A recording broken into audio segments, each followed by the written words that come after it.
കഴിഞ്ഞ കുറച്ച് മാസങ്ങൾക്ക് മുമ്പ് നമ്മുടെ കേരളം ചർച്ച ചെയ്തിട്ടുള്ള കുറച്ച് വിഷയങ്ങളുണ്ടായിരുന്നു. മദ്യം, മയക്കുമരുന്ന്, കൊലപാതകം, ഇങ്ങനെ തുടങ്ങിയ ഒരുപാട് കാര്യങ്ങൾ. ഇതിലേക്ക് എങ്ങനെയാണ് നമ്മുടെ യുവതലമുറയുടെ മനസ്സെത്തിക്കുന്നത്, അതിനെ സ്വാധീനിക്കുന്ന 5 കാര്യങ്ങളാണ് നമ്മൾ ഇന്നത്തെ വീഡിയോയിൽ ഡിസ്കസ് ചെയ്യുന്നത്. Hi, hello, I M Junaiz. I M an international mind power trainer and hypnotist. നമ്മൾ ഡിസ്കസ് ചെയ്യുന്ന ടോപ്പിക് എന്നുള്ളത് മെന്റൽ ഗ്രോത്തും ഫിസിക്കൽ ഗ്രോത്തും സ്പിരിച്വൽ ഗ്രോത്തുമാണ്. അതുകൊണ്ട് തന്നെ ഈ ഏരിയാസിൽ നിങ്ങൾക്ക് താല്പര്യമുണ്ട് എന്നുണ്ടെങ്കിൽ നിങ്ങൾക്ക് എന്ത് ചെയ്യാം, നമ്മുടെ ചാനൽ സബ്സ്ക്രൈബ് ചെയ്യാം.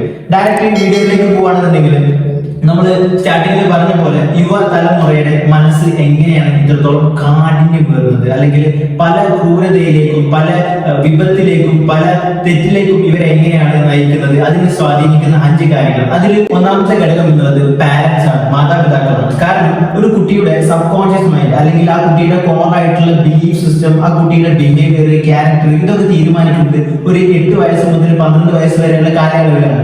ഈ കാലയളവിൽ കുട്ടികൾ ഏറ്റവും കൂടുതൽ ടൈം സ്പെൻഡ് ചെയ്യുന്നത് മാതാപിതാക്കളെ കൂടിയാണ്. അതുകൊണ്ട് തന്നെ ഈ കുട്ടിയുടെ ബിഹേവിയറും ക്യാരക്ടറും അതുപോലെ തന്നെ ഒരുപാട് ബിലീഫ്സും കാര്യങ്ങളും ഒക്കെ സെറ്റ് ചെയ്യുന്നതിൽ നല്ലൊരു പങ്ക് എന്ത് ചെയ്യുന്നുണ്ട്, പാരന്റ്സ് വഹിക്കുന്നുണ്ട് എന്നുള്ളതാണ്. രണ്ടാമതായിട്ട് വരുന്നത് ടീച്ചേഴ്സ് ആണ്. ഒരു പ്രായപരിധിക്ക് അപ്പുറം മാതാപിതാക്കളെക്കാൾ കൂടുതൽ സമയം ഈ കുട്ടി സ്പെൻഡ് ചെയ്യുന്നത് അവന്റെ ടീച്ചേഴ്സിന്റെ കൂടെയാണ്. അതുകൊണ്ട് തന്നെ ടീച്ചർ അവന്റെ ട്രൂ ആയിട്ടുള്ള സ്കില്ല് കണ്ടെത്തുന്നുണ്ട്, അല്ലെങ്കിൽ അവന്റെ ട്രൂ ആയിട്ടുള്ള പൊട്ടൻഷ്യൽ കണ്ടെത്തുന്നുണ്ടെന്നുണ്ടെങ്കിൽ ഇറ്റ്സ് ഓക്കെ. അതർവൈസ് അവിടുന്ന് ഒരു ലേസി ആയിട്ടുള്ള കെയറിംഗ് കാര്യങ്ങളാണ് കിട്ടുന്നുണ്ടെങ്കിൽ കുട്ടി എന്ത് ചെയ്യും, വഴി പിഴച്ചു പോകാനുള്ള സാധ്യത വളരെ കൂടുതലാണെന്നുള്ളതാണ്.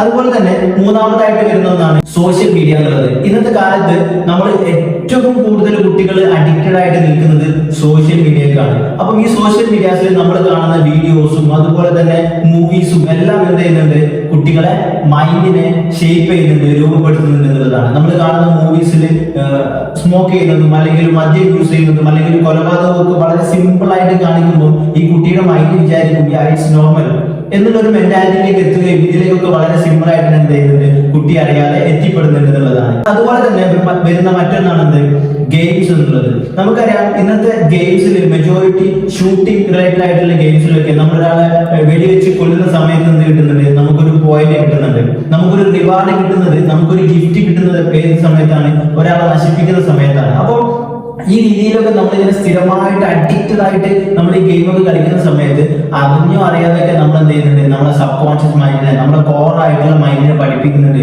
ഇറ്റ്സ് നോർമൽ എന്നുള്ളത്. അപ്പം ഞാൻ പറഞ്ഞ പോലെ ഈ സോഷ്യൽ മീഡിയ കാണുന്ന ആളുകളോ ഗെയിംസ് കളിക്കുന്നോ എല്ലാവരും കൊലവിളിക്കും എന്നുള്ളതല്ല. ബട്ട് ഇതൊക്കെ ചെറിയ രീതിയിലെങ്കിലും എന്ത് ചെയ്യുന്നുണ്ട്, നമ്മളെ മനസ്സിനെ സ്വാധീനിക്കുന്നുണ്ട് എന്നുള്ളതാണ്. ഇതിൽ ലാസ്റ്റ് ആയിട്ട് വരുന്നത് ഫ്രണ്ട്സ് എന്നുള്ളതാണ്. നമ്മളൊരു സമയത്തിനപ്പുറം നമ്മളെ പാരന്റ്സോ ടീച്ചേഴ്സോ എന്നതിലുപരി നമ്മളെ ഏറ്റവും കൂടുതൽ അഡ്വൈസ് എടുക്കുന്നതും